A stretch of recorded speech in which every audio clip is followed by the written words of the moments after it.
Hello बच्चों, कैसे हैं आप सभी। उम्मीद करता हूं कि आप सभी अच्छे होंगे और इसी उम्मीद के साथ स्वागत है आप सभी का आपके अपने YouTube चैनल ई ब्लैक बोर्ड में। यहाँ हम सभी सब्जेक्ट सिखाते हैं बहुत सरल तरीके से।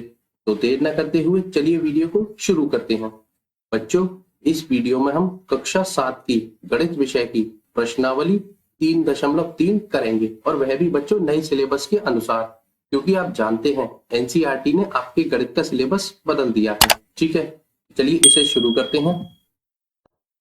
प्रश्न नंबर 1, निम्नलिखित प्रश्नों के उत्तर देने के लिए आकृति 3.3 में दिए गए दंड आलेख का प्रयोग कीजिए। बच्चों, इस पूरी प्रश्नावली में आपको सिर्फ और सिर्फ दंड आलेख बनाना, उसे पहचानना सीखना है। ठीक है ना। अब जैसे ये पहला प्रश्न है, इसमें ये आपको एक दंड आलेख दिया है और ये किस चीज का है? विद्यार्थियों द्वारा पाले गए पशुओं का। ठीक है, मतलब कुछ विद्यार्थी हैं, वो अलग अलग पशु पालते हैं और कौन से विद्यार्थी कितने पशु पालते हैं वो यहाँ इस ग्राफ में दिखाया गया है। जैसे ये है कुत्ता, यानी कि जो कुत्ते हैं ना, वो उसको इतने बच्चे पालते हैं। ये एक चार्ट है, मतलब एक ग्राफ है। ये किसका है? बिल्लियों का। ये खरगोश का है, ये वाला टावर। ये हैमस्टर का है और ये है अन्य का। ठीक है, अब यहाँ हम विद्यार्थियों की संख्या कैसे पहचानेंगे? ये जो देखिए, ये नंबरिंग दी हुई है। ये जो एक लाइन है ना, ये 2 विद्यार्थियों की है। मतलब यहाँ 0 से लेके यहाँ तक 2 विद्यार्थियों का डाटा समझाया गया है। अगली लाइन फिर 2, यानी कि 4, फिर 2 6, फिर इसमें 2 जोड़ेंगे 8, फिर 2 10 और 2 12। मतलब जो एक लाइन है बच्चों, वो 2 विद्यार्थियों की है। ठीक है ना। अब यहाँ हमको कुछ समझना पड़ेगा। जैसे ये कुत्ते का टावर लेते हैं, मतलब कुत्ते को जो बच्चे पालते हैं उनका, कुत्ते का टावर कहाँ तक जा रहा है? ये। ठीक है, अब ये किस लाइन के आगे आ रहा है? ये। यानी कि जो आपके 8 विद्यार्थी हैं, वो कुत्ते को पालते हैं। कितने विद्यार्थी? 8। ठीक है, अब बिल्ली का लेते हैं। देखिए, बिल्ली का डाटा कहाँ है? ये रहा। ठीक है, यहां तक ही तो पाल रहा है। अब देखिए, ये लाइन कहाँ जा रही है? ये, यानी कि ये। तो ये 10 बच्चे जो हैं, किसको पालते हैं? बिल्ली को। ठीक है, खरगोश की ये रही। इस लाइन को थोड़ा आगे बढ़ाएंगे आप, ये हो गई 2, यानी कि 2 बच्चे जो है खरगोश को पालते हैं। ठीक है, अब हैमस्टर को देखेंगे। देखिए बच्चों, हैमस्टर कौन सी लाइन पर है? ये लाइन तो है बच्चों 4 की। ठीक है, ये किसकी है? 4 की। अब ये 4 से तो ऊपर जा रहा है और अगली लाइन है 6 की। इसको जगह आगे बढ़ाएंगे तो देखिए, ये है 6 की। अब ये 6 से नीचे है, 4 से ऊपर है, यानी कि इन दोनों के बीच में है। 6 और 4 के बीच में कौन सी संख्या आती है? 5। तो हैमस्टर को 5 बच्चे पालना पसंद करते हैं। ठीक है, अब ये अन्य जानवर हैं, उनको देखिए, ये 2 की लाइन है, ये 4 की। अब 2 और 4 के बीच में है, तो इसको कितने पसंद करेंगे? 3। ठीक है, हमने यहाँ संख्याएं लिख ली, आपको लिखनी नहीं है। ये तो मैं सिर्फ आपको समझाने के लिए कर रहा हूं, इसलिए, क्योंकि पहली बार आप इस प्रश्न को सीख रहे हैं, तो आपको समझना बहुत जरूरी है। ठीक है ना। आप तो बस अपने आप देखकर पहचान जाएंगे, 1-2 बार करेंगे ना तो वैसे ही सीख जाएंगे। अब यहाँ हमको कुछ प्रश्न दिए हैं। देखिए, इसका ए प्रश्न है कि कौन सा पालतू पशु अधिक लोकप्रिय है? अधिक लोकप्रिय है मतलब कि किस पशु को सबसे ज्यादा छात्र पालते हैं, यानी कि विद्यार्थी पालते हैं। अब आप ये देखिए कि जो सबसे बड़ा डाटा है, आप जो टावर देखेंगे ना, तो वो ये देखिए कि सबसे ज्यादा बड़ा टावर किस पशु का है। आपको देखिए, सबसे बड़ा टावर दिख रहा होगा ये। ठीक है, और ये किसका है? बिल्लियों का। ठीक है, और कितना है? 10। तो जो सबसे अधिक लोकप्रिय जानवर वह बिल्ली ही होगी। तो यहां हम लिख देंगे कि सबसे अधिक लोकप्रिय पशु बिल्ली। ठीक है बच्चों, चलिए, इसी का बी है कि कितने विद्यार्थियों का पालतू पशु कुत्ता है। अब आप एक बात बताइए, कुत्ता कहाँ है? ये रहा। अब ये कितने बच्चों को पसंद है, मतलब कितने बच्चे इसे पालते हैं? कहाँ तक है ये लाइन? 8 तक। ठीक है, तो यहाँ हम लिख देंगे कि 8 विद्यार्थियों का पालतू पशु कुत्ता है। प्रश्न समझ में आया बच्चों? बहुत आसान प्रश्न था, ज्यादा कुछ है नहीं इसमें। चलिए अगले प्रश्न पर चलते हैं। प्रश्न नंबर 2, निम्नलिखित दंड आलेख को पढ़िए जो एक पुस्तक भंडार द्वारा 5 क्रमागत वर्षों में बेची गई पुस्तकों की संख्या दर्शाती है। अच्छा, और आगे आने वाले प्रश्नों को उत्तर दीजिए। मतलब नीचे आपको ये एक दंड आलेख दिया है वो एक कोई पुस्तक भंडार है, पुस्तक भंडार मतलब कोई किताब की दुकान है, उसने पिछले 5 वर्षों में, लगातार 5 वर्षों में कितनी कितनी पुस्तकें बेची हैं, वो यहाँ आपको दंड आलेख के रूप में दर्शाया गया है। और इससे फिर पहले तो इसे समझिए, फिर इससे रिलेटेड कुछ प्रश्न होंगे, उनके हमें जवाब देने हैं। सबसे पहले हम इस दंड आलेख को समझेंगे।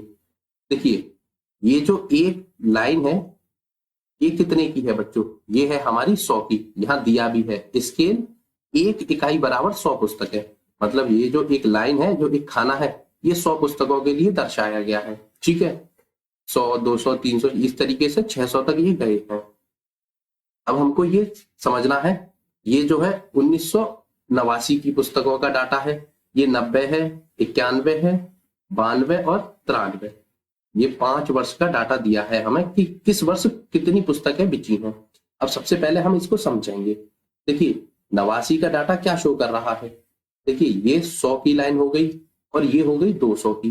ठीक है, अब देखिए, इसका यदि हम मध्य बिंदु निकालें, ये आएगा करीबन करीबन यहाँ पर। ठीक है, अब देखिए, ये मध्य बिंदु से ऊपर जा रहा है। ठीक है ना, मतलब जो इसका 100 और 200 का बीच का पॉइंट होगा 150 का, वो वहां से भी थोड़ा सा और ऊपर है।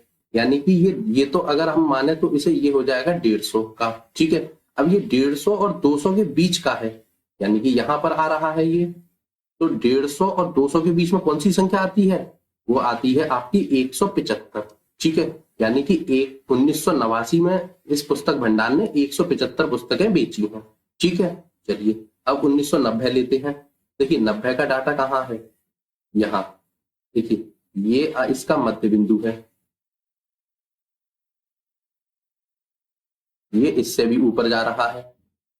ठीक है, तो फिर से ये वही आ जाएगा 90, मतलब 1900 जो 90 है उसमें ये डाटा किसका है? 450 पुस्तकों का। 500 और 100, 400 के बीच में कितनी आएंगी?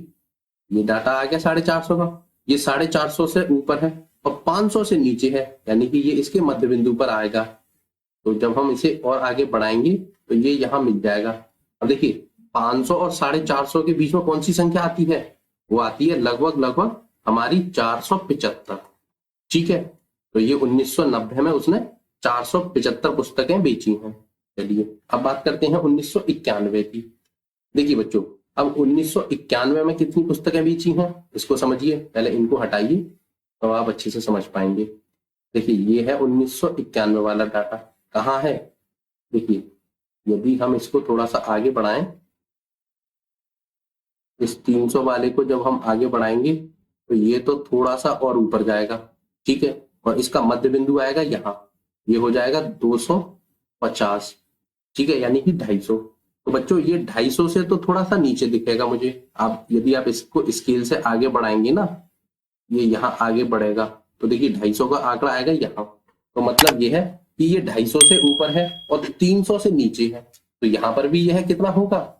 ये भी 275 के आसपास होगा, क्योंकि ये एक्यूरेट फिगर तो नहीं है।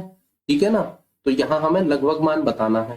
तो ये लगभग मान हमारा वही बैठेगा 275 के आसपास। ठीक है, चलिए अब देखना है 1992 में कितनी पुस्तकें बिची हैं। देखिए, 1992 में यदि आप इसको स्केल से आगे बढ़ाएंगे, 200 वाली लाइन को आगे बढ़ाएंगे, यहाँ हो सकता है कि मेरी तो टेढ़ी मेढ़ी जा रही हो बच्चों, क्योंकि मैं हाथ से बना रहा हूँ। ठीक है, तो ये थोड़ा सा ऊपर जा रहा है 200 से। ठीक है, और 250 से ये नीचे बैठेगा, 250 इसके लगभग बैठेगा यहाँ पर। ठीक है ना, यदि आप इसको 250 वाली लाइन को भी बढ़ाएंगे ना, ये वाला देखिए, ये यदि हम आगे बढ़ाते हैं 250 वाली, ये आगे 250 वाली, तो ये थोड़ी सी ऊपर जाएगी, यानी कि ये 200 से तो ज्यादा है इसने पुस्तकें बेची और 250 से कम है। अब 200 से ज्यादा 250 से कम, तो वही 225 के आसपास इसने पुस्तकें बेची होंगी इस वर्ष, यानी कि यहाँ लिख देंगे हम 225। ठीक है, चलिए अब इसका बच गया डाटा। अब बच गया हमारा एक और 1993 का। 1993 देखिए कहाँ बैठेगा?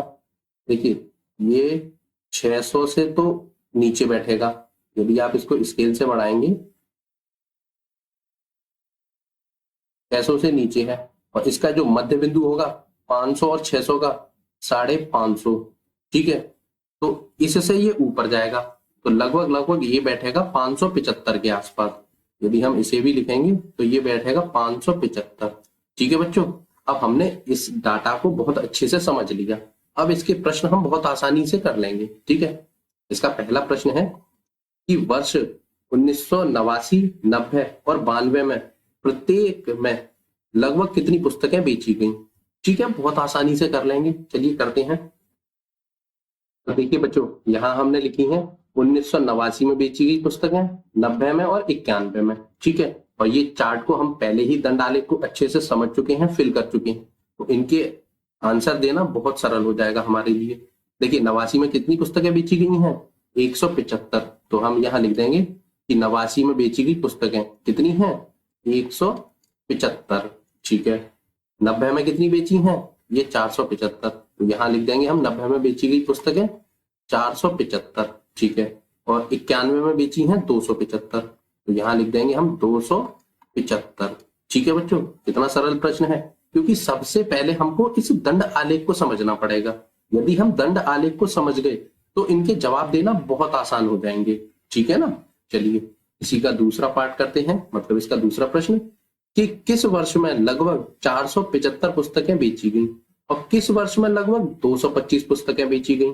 अच्छा देखिए, 475 पुस्तकें हमने कब बेची थी, ये 1990 में। तो हम लिख देंगे कि 1990 में लगभग 475 पुस्तकें बेची गई। ठीक है, अब ये कह रहा है कि 225 कब बेची हैं, ये 1992 में। तो यहाँ लिख देंगे हम 1992 में लगभग 225 पुस्तकें बेची गई। था ना बच्चों सरल सवाल।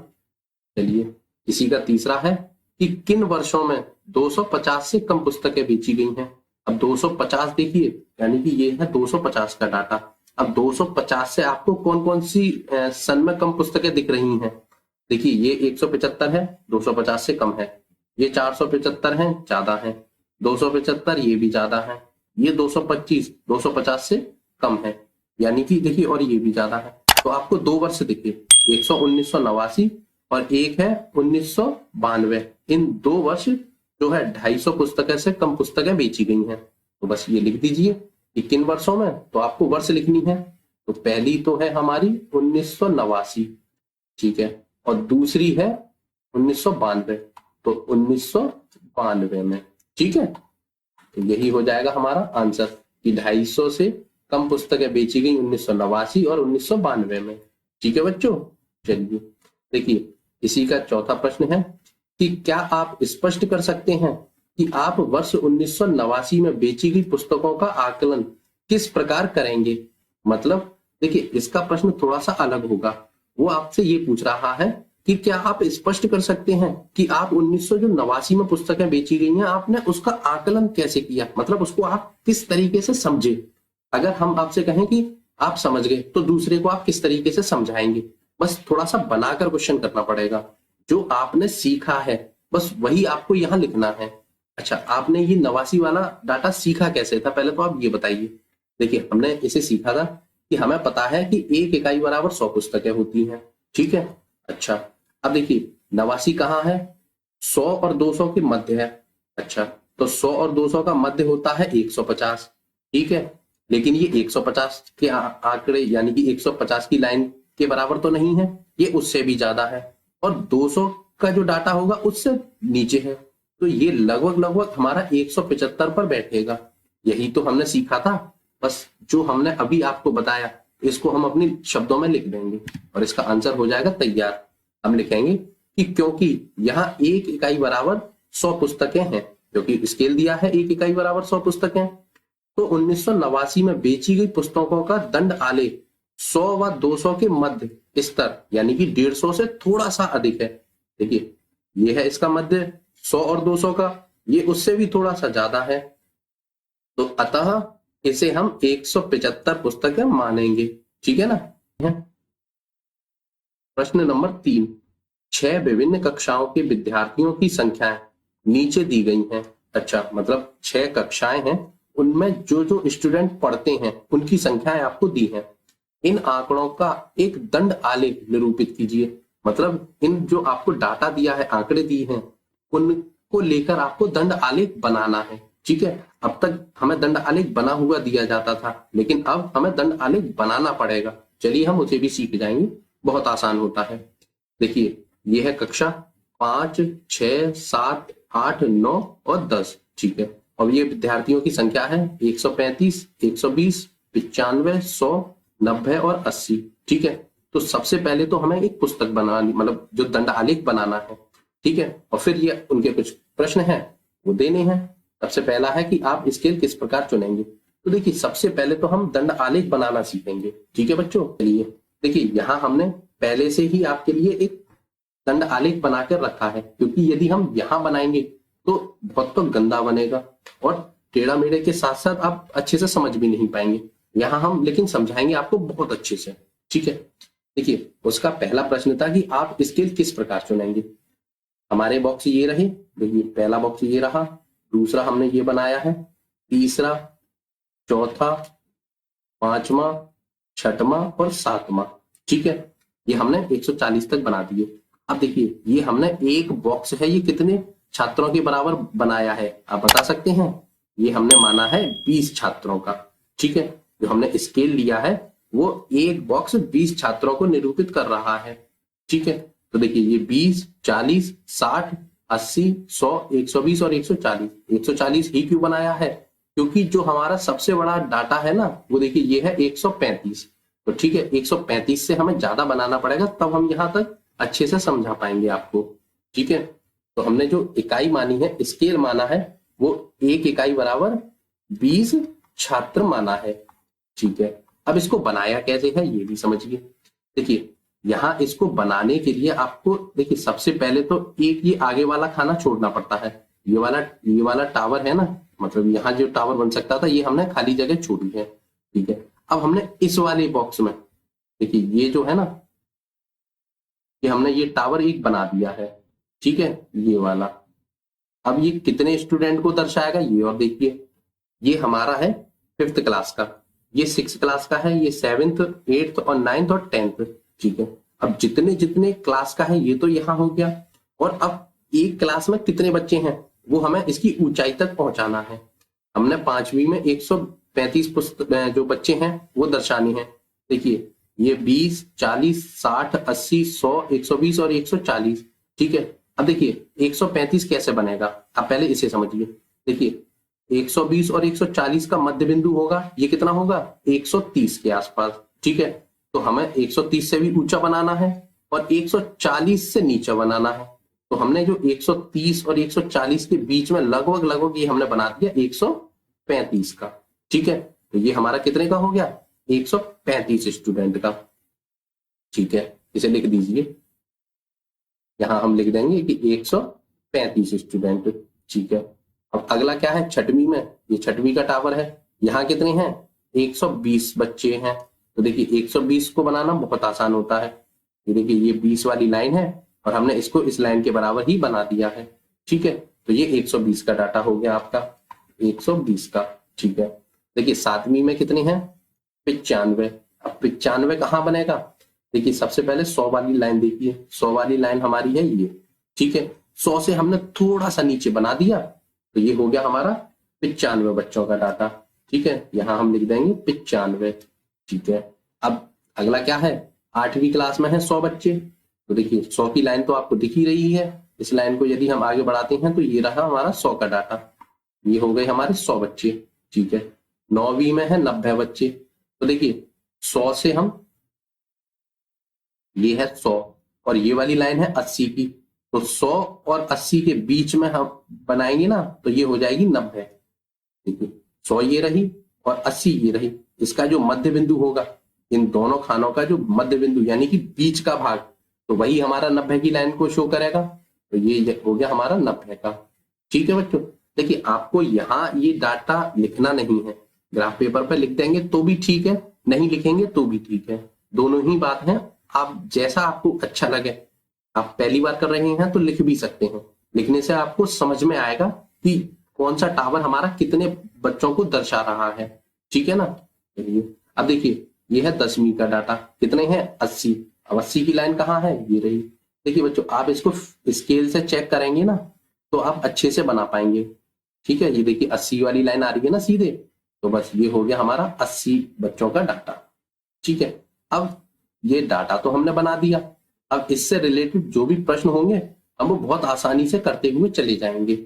इसका पहला प्रश्न है कि किस कक्षा में विद्यार्थियों की संख्या अधिकतम है और किस कक्षा में न्यूनतम है। अधिकतम से मतलब सबसे ज्यादा और न्यूनतम से मतलब सबसे कम। ठीक है, अब कैसे पहचानेंगे? आपके पास दो तरीके हैं। एक तो ये जो चार्ट दिया है आप इससे भी पहचान सकते हैं कि सबसे ज्यादा बच्चे किस क्लास में हैं और सबसे कम किस में हैं। दूसरा तरीका है आप अपने टावर को देखकर, मतलब ये दंड आलेख है ना, उसमें ये जो टावर दिए हैं इनको देखकर भी पहचान सकते हैं। सबसे बड़ा टावर किसका है? ये है 5th क्लास का, तो यहीं सबसे ज्यादा बच्चे हैं 135। और यहाँ पर भी देखेंगे ये है 5th क्लास में 135 बच्चे। अब देखिए 135 से कहीं ज्यादा है नहीं। ठीक है, तो हम लिख देंगे कि अधिकतम संख्या है किसमें? 5वीं में, 5वीं कक्षा में। ठीक है, अब वो कह रहा है कि न्यूनतम संख्या भी बतानी है, तो न्यूनतम देख लीजिए सबसे छोटा डाटा किसका है या टावर किसका है? ये है 10th का यानी कि 10वीं का। और यहाँ देखेंगे तो ये भी आपको दिखेगा 80। अब 80 से छोटा कोई भी आंकड़ा नहीं है, तो वो किसका है? 10वीं कक्षा का। तो आप लिख देंगे न्यूनतम संख्या है 10वीं कक्षा में। ठीक है, पहला प्रश्न हो गया हमारा सॉल्व। चलिए दूसरा करते हैं। इसी का दूसरा प्रश्न है कि कक्षा 6 के विद्यार्थियों की संख्या का कक्षा 8 के विद्यार्थियों की संख्या से अनुपात ज्ञात कीजिए। अच्छा, देखिए बच्चों, अनुपात ज्ञात करने के लिए बहुत एक आसान तरीका है कि आप एक छोटा सा सूत्र रट लीजिए। ठीक है, और सूत्र क्या होता है? पहली संख्या बटे दूसरी संख्या। अब इसमें पहली संख्या और दूसरी संख्या आप पहचानेंगे कैसे कि कौन सी संख्या पहली है दूसरी कौन सी है? देखिए, जब भी आपको प्रश्न में जो संख्या आगे दी जाएगी, ठीक है ना, जो संख्या आगे दी जाएगी वह आपकी पहली संख्या कहलाएगी। ठीक है, और जो संख्या बाद में दी जाएगी, जैसे यहाँ कक्षा 8 बाद में दिया है, तो ठीक है, तो यह दूसरी संख्या कहलाएगी। कक्षा 6 पहले था तो पहली संख्या, और कक्षा 8 बाद में है तो दूसरी संख्या। ठीक है, अब अनुपात ज्ञात कैसे करेंगे? पहली संख्या को सबसे पहले हम अंश में यानी कि ऊपर लिखेंगे। अब पहली संख्या कक्षा 6 के विद्यार्थियों की है। कक्षा 6 में कितने विद्यार्थी हैं? देखिए यहाँ है छठी में 120। ठीक है, तो हम बराबर का निशान लगाएंगे और जो पहली संख्या है इसमें आगे वाली संख्या के छात्र लिख देंगे 120। ठीक है, अब बटे की लाइन, दूसरी संख्या नीचे लिखनी है। दूसरी संख्या क्या है? कक्षा 8 के विद्यार्थी। कक्षा 8 के विद्यार्थी कितने हैं? ये 100। ठीक है, तो बटे में लिख देंगे 100। ठीक है, अब कुछ नहीं, काटपीट करनी है। देखिए 1 0 से 1 0 कट जाएगी, 6 और ये 2। ठीक है, ये 2 से कट जाएंगे, 2 से काटिए, 2 6 12 और ये भी 2 से कट जाएगा, 2 पंजे 10। ठीक है, तो आपके पास आया 6/5। देखिए ये तो भिन्न के रूप में आ गए। अब इसे अनुपात में बदलना है। अनुपात में बदलना बहुत सरल है। जो आपकी ऊपर वाली संख्या होती है ना, अंश वाली, उसे लिख देंगे हम आगे। हमने लिख दिया 6 आगे। ठीक है, अब अनुपात का निशान लगाएंगे। अनुपात का निशान होता है, ये जानते हैं ना, जो हिंदी में विसर्ग का निशान होता है ना, बड़ी अंक का, बस वही मैथ में अनुपात का काम करता है। तो यहाँ हमने अनुपात का निशान लगा दिया। अब बटे में जो संख्या है उसे लिख देंगे पीछे। तो ये हो गया 6:5। जो कक्षा 6 और कक्षा 8 के विद्यार्थियों का अनुपात था बच्चों, वो हमने निकाल लिया 6:5। अच्छा बच्चों, एक बात बताइए, सवाल तो आपको समझ में आ रहे हैं और वीडियो पसंद आ रही है? यदि वीडियो पसंद आ रही है तो प्लीज इस वीडियो को लाइक कर दीजिए और चैनल को सब्सक्राइब करना बिल्कुल मत भूलिए। आपका ही फायदा है। कक्षा 12 तक के सभी सब्जेक्टों की ट्यूशन आपको तभी मिलेगी जब आप चैनल को सब्सक्राइब कर लेंगे। और चैनल सब्सक्राइब करने के पैसे नहीं लगते, फ्री में हो जाता है। अब इतना छोटा सा काम यदि फ्री में हो रहा है और उसके बाद आपको 12th लेवल तक के सभी सब्जेक्टों की ट्यूशन मिल रही है, तो मेरे हिसाब से तो आपका फायदे का सौदा है। तो प्लीज चैनल सब्सक्राइब कर लीजिए। प्रश्न नंबर 4, एक विद्यार्थी के प्रथम सत्र और द्वितीय सत्र का प्रदर्शन दिया हुआ है। ठीक है, एक उपयुक्त स्केल चुनकर एक दोहरा दंड आलेख खींचिए। ठीक है, और दिए गए प्रश्नों के उत्तर दीजिए। देखिए बच्चों, पिछले सवाल में हमने सिंगल दंड आलेख सीखा था। ठीक है ना, यहाँ हमको क्या सीखना है? दोहरा दंड आलेख। ठीक है, क्या सीखना है? दोहरा दंड आलेख। वो भी बहुत सरल है, ज्यादा कुछ नहीं है, हम उसे भी सीख जाएंगे। ठीक है, देखिए ये पहला सत्र है, ये द्वितीय सत्र। यहाँ अंग्रेजी, हिंदी, गणित, विज्ञान और सामाजिक विज्ञान विषय दिए हैं, और इनमें बच्चों ने पहले सत्र में तो ये अंक प्राप्त किए हैं 100 में से, और दूसरे सत्र में ये अंक प्राप्त किए हैं। ठीक है, तो हमको दोहरा दंड आलेख बनाना है और फिर कुछ प्रश्नों के उत्तर देने हैं। चलिए उसे भी बनाते हैं। देखिए बच्चों, यहाँ हमने आपके लिए पहले से बना के रखा है। ठीक है, हम इसे अब समझेंगे। देखिए, सबसे पहला सब्जेक्ट है हमारा अंग्रेजी, तो ये जो डाटा है ये अंग्रेजी का है, ये हिंदी का है, ये गणित, विज्ञान और सामाजिक विज्ञान। ठीक है, चलिए अब पहले सत्र को हमने जो है ना, ये ऊपर वाला है, इसको आगे यानी कि नीले वाले टावर से दर्शाया है, और जो द्वितीय सत्र है वो लाल रंग से है। ठीक है, अब पहले सत्र में अंग्रेजी में बच्चों के कितने हैं? 67। अब देखिए 67 कहाँ बनाएंगे हम? हमने सबसे पहले तो ये देखिए कि जो स्केल चुना है वो क्या चुना है। ये जो आपका एक बॉक्स है ना, जो पहली लाइन है बड़ी वाली, ये हमने मानी है 10 छात्रों की। ठीक है ना, चलिए तो यहाँ स्केल में लिख देंगे हम 1 इकाई बराबर 10 छात्र। ठीक है, सबसे पहला काम हमारा सॉल्व होता है कि हमने स्केल 10 छात्रों के बराबर माना है। अब देखिए, अब उसी हिसाब से हमने ये लिख दिया है 10, 20, 30, 40, 50 और इस तरीके से हमने 100 तक लिख दिए हैं। ठीक है, अब 100 तक ही क्यों? क्योंकि जो हमारा सबसे बड़ा आंकड़ा है वो है देखिए 95। ठीक है, अब 95 से अगली संख्या हमने लिख दी है। ठीक है, अब देखिए अंग्रेजी में सबसे पहले देखेंगे पहले सत्र में बच्चे के कितने नंबर आए हैं? 67। अब देखिए 67 कहाँ होगा? 60 और 70 के बीच में बनाना है। ठीक है, देखिए 60 ये रहा, 70 ये रहा, यानी कि हमको इन दोनों के बीच में बनाने हैं 67। ठीक है, अब इसका मध्य बिंदु आएगा बच्चों करीबन करीबन यहाँ। ठीक है, हमने इसका जो मध्य बिंदु है उससे थोड़ा सा ऊपर ले लिया है और ये बन गया हमारा 67 अंक का। ठीक है, यहाँ हमने लिख दिए 67 यानी कि 67। ठीक है, उसके दूसरे सत्र में है 70, तो देखिए 70 को बनाना बहुत आसान है। 70 वाली लाइन ये रही और हमने यहाँ बना दिया 70। ठीक है, अब इसके हिंदी में है 72, देखिए 70 वाली लाइन ये रही, उससे थोड़ा सा ऊपर बना दिया, ये हो गए 72। ठीक है, दूसरे सत्र में है 65, तो देखिए 60 और 70 के बीच में लाइन आ गई, वो बना दिया हमने 65। ठीक है, अब थोड़ा सा बनाना सीखेंगे ना तो बहुत आसान होता है, ज्यादा कुछ कठिन है नहीं इनमें। चलिए अब गणित देखते हैं। गणित के पहले सत्र में है 88। अब 88 कहाँ बनेगा? देखिए 88 80 और 90 के बीच में ही बनना है, तो देखिए 90 वाली लाइन ये है, 80 वाली ये है। ठीक है, तो इसका बीच वाला पॉइंट करीबन 85 होगा। यहाँ 85 से और 90 के बीच में हमने ये बना दिया 88। ठीक है, ये कितना है? 88, मतलब 88। चलिए अब इसके गणित के दूसरे सत्र में है 95, तो देखिए 90 वाली लाइन ये है, 100 वाली ये है, इन दोनों के बीच में बना दिया 95। ठीक है, ये हो गया 95। चलिए अब ये है विज्ञान। विज्ञान में कितने हैं? 81 पहले सत्र में। देखिए 80 वाली लाइन ये आ रही है, ये देखिए यहाँ से 80 वाली लाइन अगर आप इसे आगे बढ़ाएंगे तो ये करीबन यहाँ आएगी। ठीक है, 80 से थोड़ा सा ऊपर बना दिया, ये हो गया 81 यानी कि 81। ठीक है, दूसरे सत्र में है 85, तो देखिए 90 और 80 वाली लाइन के बीच में ये बन गया हमारा कितना? 85। ठीक है, तो यहाँ लिख देंगे हम 85। ठीक है, इसे बनाना ही थोड़ा सा वो होता है बच्चों, आंसर तो इसके बहुत आसान होते हैं, क्योंकि यदि आप एक बार इस दंड आलेख को बनाना सीख गए तो इन प्रश्नों का कोई महत्व नहीं होता, बहुत आसान होते हैं, बहुत आसानी से आप कर भी लेंगे। ठीक है, सामाजिक विज्ञान को देखते हैं। पहले सत्र में है 73। अब 73 कहाँ बनेंगे? देखिए 70 वाली लाइन ये रही, ये आई है 70 वाली लाइन, उससे थोड़ा सा ऊपर बना दिया हमने, ये हो गया हमारा 73। ठीक है, और यहाँ हो गए 75, तो देखिए 80 और 70, ये 70 वाली लाइन है, ये 80 वाली लाइन है, इसके बीच में बन गया हमारा कितना? 75। ठीक है, तो यहाँ हम लिख देंगे 75। ठीक है, ये हमने पूरा दंड आलेख बना दिया। अब इसके प्रश्न हैं वो बहुत आसानी से आप कर लेंगे।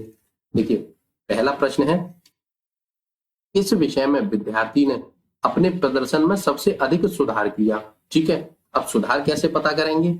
मतलब आपको ये देखना है कि जो पहला सत्र है उसमें नंबर और जो दूसरे सत्र है उसमें ज्यादा नंबर आए हो, मतलब पहले में कम हो और दूसरे में सबसे ज्यादा नंबर आए हो, तो दोनों जो सत्र हैं उनका जो गैप होगा ना, वो उसी में सबसे ज्यादा अधिक सुधार हुआ होगा। अब आप एक बात देखिए, इनको थोड़ा सा देखेंगे ना, ये देखिए पहले सत्र में इसके 67 थे, दूसरे में 70, तो यहाँ गैप कितने का है? 3 नंबर का, मतलब इसने 3 अंकों का सुधार किया है।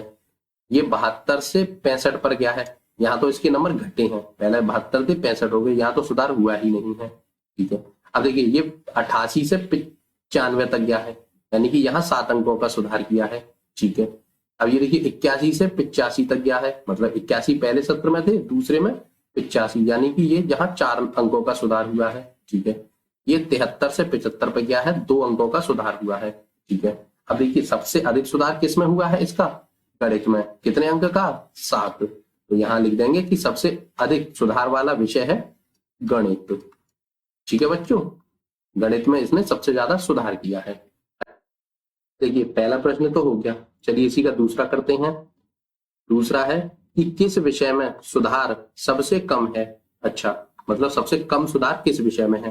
देखिए यहाँ 3 नंबर का सुधार है, यहाँ 7 का, यहाँ 4 का, यहाँ है 2 का, यानी कि सामाजिक विज्ञान में 2 अंकों का सुधार किया है, जो सबसे कम है। ठीक है, तो यहाँ हम लिख देंगे कि सबसे कम सुधार वाला विषय है कौन सा?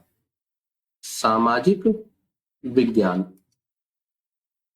बच्चों एक बार यदि आप इस दंड आलेख को सीख गए तो प्रश्न आपके लिए बहुत आसान हो जाएंगे। ठीक है ना।